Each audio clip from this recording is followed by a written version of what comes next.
আসসালামু আলাইকুম প্রিয় খামারি ভাই বোনেরা, আশা করি সবাই ভালো আছেন। বরাবরের মতন আমাদের দোকানে সবাইকে স্বাগতম। দেখতে পাচ্ছেন রাজহাঁসের বাচ্চা, এটি ডেলিভারি করব লক্ষ্মীপুর। এখন ভোর 4:30 বাজে, আপনার 5:30টায় গাড়ি। তার আগে এদেরকে একটু খাবার খাওয়ায় নেওয়া হচ্ছে, যেহেতু অনেক দূরে জার্নি করবে।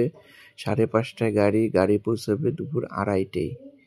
এই জন্য একটু খাবার পানি দিয়ে নিচ্ছি, তারপরে আমরা ডেলিভারির জন্য প্রস্তুতি নিব।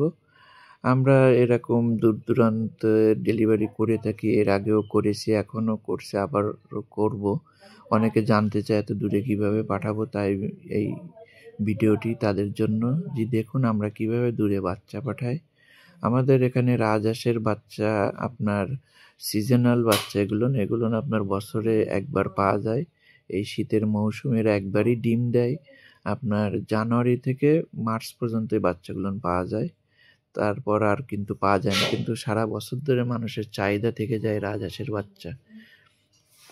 তাই যারা রাজহাঁসের বাচ্চা আপনারা সংগ্রহ করতে চান, স্ক্রিনে দেওয়া নাম্বারে যোগাযোগ করতে পারবেন, অথবা সরাসরি খুলনা 0 পয়েন্ট এসে নিতে পারবেন। রাজহাঁসের বাচ্চা পালনকৃত একটা তথ্য আপনাদেরকে জানাই, এরা কিন্তু এই ফিড সহ সকল খাবার খায়। বিশেষ করে এরা ঘাসটা খুব পছন্দ করে এবং কুড়ো ভুসিও খাওয়াতে পারবেন।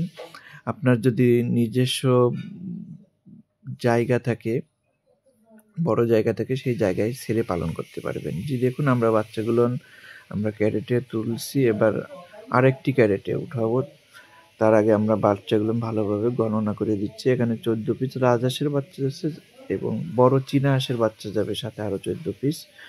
মহিবুর ভাই নিছে, উনি আমাদেরকে পেমেন্ট করছে গতকালকে। পেমেন্ট করার পরই তার এই মালটা রেডি করছি। অনেক ভোরে আসা লাগছে, তারপরও আমাদের ডেলিভারির কাজ ডেলিভারিতে দিতেই হবে। যেহেতু আমাদের নোয়াখালী একটা গাড়ি যায় খুলনা থেকে, দিদার পরিবহন যায় খুলনা টু নোয়াখালী। এই জন্য অন্য কোনো গাড়ি যায় না নোয়াখালী আমাদের খুলনা থেকে। যাতায়াত ব্যবস্থা নোয়াখালী আমাদের একটি গাড়ি। এই জন্য আমাদের এই ভোর হোক আর যত রাত হোক আমরা ডেলিভারি দিব। এই দেখুন আমরা 14 পিস রাজহাঁসের বাচ্চা দিলাম, এবার 14 পিস সাথে বড় চীনা হাঁসের বাচ্চা দিব। চীনা হাঁসের বাচ্চাটা আপনার 12 মাসে আমাদের কাছে পাওয়া যাবে। তবে চীনা হাঁস রাজহাঁস এই দুটোই কিন্তু একটা মিল আছে, সেটা হচ্ছে গিয়ে এরা হ্যাসিংয়ে ফোটে না, ইনকিউবেটরে ফোটে না, এদেরকে তাওয়ায় ফুটানো লাগে। চীনা হাঁস অথবা মুরগির দ্বারা ফুটাতে হয়।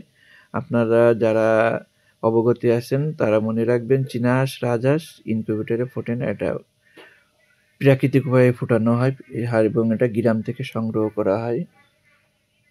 জি দেখুন অরিজিনাল চীনা হাঁসের বাচ্চা এবং অরিজিনাল রাজহাঁসের বাচ্চা আমরা ডেলিভারি করলাম। অনেকে দাম কম বলে অন্য রাজহাঁসের বাচ্চা, অন্য হাঁসের বাচ্চা দিয়ে রাজহাঁস বলে, যারা চেনে না তাদেরকে এরকম বানায়। যাই হোক আমাদের ডেলিভারি প্রসেসটা এই যে দেখুন সুন্দর করে, যেহেতু অনেক ভোর এবং তাপমাত্রা 12-র নিচে, তাই আমরা খুব সুন্দর করে যত্ন করে দিলাম। নতুন ভিডিওতে আবারও দেখা হবে। সে পর্যন্ত ভালো থাকুন, সুস্থ থাকুন।